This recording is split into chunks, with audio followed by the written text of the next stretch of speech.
Final Fantasy Tactics and Tactics Ogre are two of the most iconic tactical RPGs out there, so of course there have been a decent amount of similar games, but we're going to try and look a bit deeper into the less obvious picks, maybe a few indies, something more obscure, and a game coming soon, but all good games. So let's start with Felseal, Arbiter's Mark. Felseal Arbiter's Mark is an indie game that really hones in on the systems that made Final Fantasy Tactics so fun, with 30 different classes, 300 different abilities to customize your characters with. The story starts with you as the Arbiter of a group called the Immortals, immensely powerful beings that oversee the world, and your job is to make sure that everything runs smoothly. Of course, things don't go as planned. It gets messed up and you've got to fix it. I've seen pretty consistently people comparing this game to both Final Fantasy Tactics and Tactics Ogre, and I think if you're the kind of person who really likes to dig through systems, level up and get every class, you'll enjoy Felseal Arbiter's Mark. You can get it right now on all modern consoles and PC. And going back in time a bit, we have the next game, Jeanne d'Arc. This is a tactical RPG from back on the PSP, and it is still fun today. It was developed by Level 5, deep in their prime when they were putting out amazing games left and right. They had just finished up on Dragon Quest VIII and Rogue Galaxy and decided to try something different. Jeanne d'Arc commits to the rock, paper, scissors style for their systems, where Sol is good against Stella but weak against Luna. It's a very similar style of game to both Final Fantasy Tactics and Tactics Ogre. The story focuses on a war between humans and demons. Jeanne is guided by a voice and is chosen to wield one of the 5 armlets which lets her fight against the demons. She has to save her country from the English who have made a deal with the demons. It's a good one, but it's trapped on PSP, so that's the only way you'll be able to play it. The next game, Never's End, is an upcoming tactical RPG. It's all about manipulating things in order to be more effective in combat, and using the environment in different ways. You can drain rivers, flood the battlefield, create rain and fog, or blow your enemies away with wind. And it's a bit unique in the way that you recruit characters. You'll need to possess them, which in the description says that by doing so, you burn away their self and turn them into living weapons. For each companion you get, another life is lost, doomed to fight until you succeed or they die. A little messed up, but somebody's got to do it.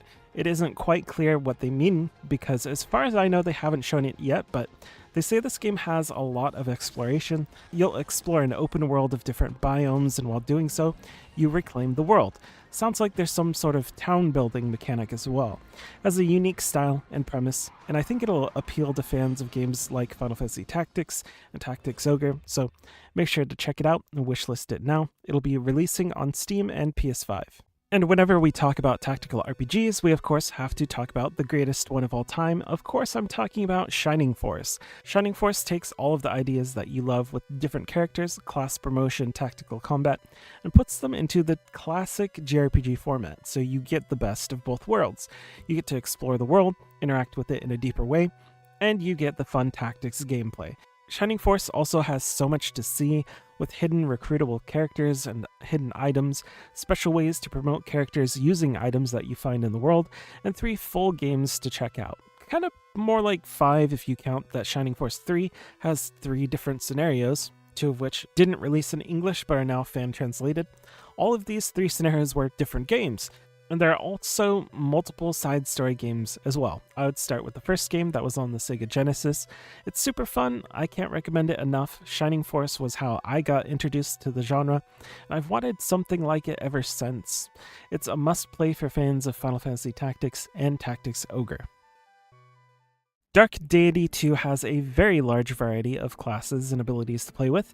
They've said around 45 branching classes, and it's a game that is about choice. Much like how in Tactics Ogre, the choices you make can affect the route that you'll take in the game, giving it a bit more replayability. They even have a randomizer built into the game, so if you really just like the systems here, you can play through it in multiple different ways, and those systems are very malleable. You can swap skills, gear, classes, and really customize your team however you'd like. Choice is built into each step of the game, story, and gameplay. Dark Deity 2 does have a similar look to old school Fire Emblem, so if you're a fan of that in games like Final Fantasy Tactics and Tactics Ogre, this should be a lot of fun for you. Dark Deity 2 is out right now. on all modern consoles and PC. Vandal Hearts is from the same era as Final Fantasy Tactics and the PlayStation version of Tactics Ogre that we got in North America. This one goes into very heavy themes, and it's not afraid to go full Kill Bill with blood sprays, but Vandal Hearts is really just a solid tactical RPG. The sequel is good as well, though it's actually pretty different. In Vandal Hearts 2, they changed the system so you and the enemy move at the same time. But there is a patch now that changes the game to allow you to take alternating turns, just like the first game. You can try to find that. Some people like the second game, especially for its complex story, while some prefer the more straightforward way that the first game played. Either way, if you love Final Fantasy Tactics and Tactics Ogre, don't skip Vandal Hearts. They're both great, and they're on the PS1. And of course, at the end here, I do have bonus games for you. The Ogre Battle series has a lot of games. They're all quite different. I would say you should definitely check out Ogre Battle 64, but it is a different style of game than Tactics Ogre. So for something more similar, in fact, basically the same in a lot of ways, play Tactics Ogre Knight of Lotus. This was a side story that leads up to the rest of the games in the series and gives some more background on Lands Tartar. It's a very solid game on that Game Boy Advance. Also check out Shining Force CD. It's a collection of side stories that were Japan-only games on the Game Gear, and it focuses more on the battles with less of the exploration that you get in the rest of the Shining Force series.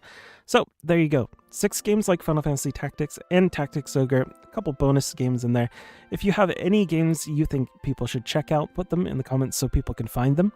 And for more game suggestions and videos about RPGs of all kinds, make sure to subscribe. Thanks for watching.